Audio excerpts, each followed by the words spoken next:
நிறைய ப்ரே பண்ணி அவங்க வந்து வச்சுருந்தாங்க. ஸோ அதெல்லாம் எடுக்கிறதுக்கு அதெல்லாம் ரெடி பண்ணிகிட்டு இருந்தாங்க, கார் டிக்கி ஓப்பன் பண்ணி.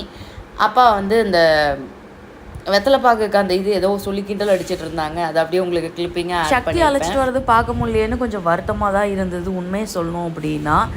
பட் இட்ஸ் ஓகே, வேறு வழி இல்லை. அதுவும் நல்லா ஒரு விமர்சையாக பண்ணுவாங்க. அதிகாலை ஒரு 6:30 7க்குள்ளே அந்த ஒரு பூஜையெல்லாம் பண்ணி அழைச்சிட்டு வருவாங்க. நம்ம ஃபஸ்ட்டு என்ட்ரு ஆனோன்னே இந்த கோயில் இன்னொரு ஸ்பெஷாலிட்டி என்னென்னா, எனக்கு மாசாணி அம்மன் அந்த இடத்துல உட்காந்தோன்னா எனக்கு வெளியில் வரணுன்னே தோணாது. சக்தியை வந்து அலங்காரம் பண்ணி இந்த தேரில் அழைச்சிட்டு வந்து வச்சுருந்தாங்க. அதுவும் உங்களுக்கு கிளிப்பிங் காமிச்சிருக்கேன். அம்மனை அவ்வளோ அழகாக அலங்காரம் பண்ணியிருந்தாங்க, சூப்பராகவே இருந்தது. அதுக்கப்புறமேட்டு கோயிலுக்குள்ளே போய் என்ட்ரு ஆகிட்டேன்.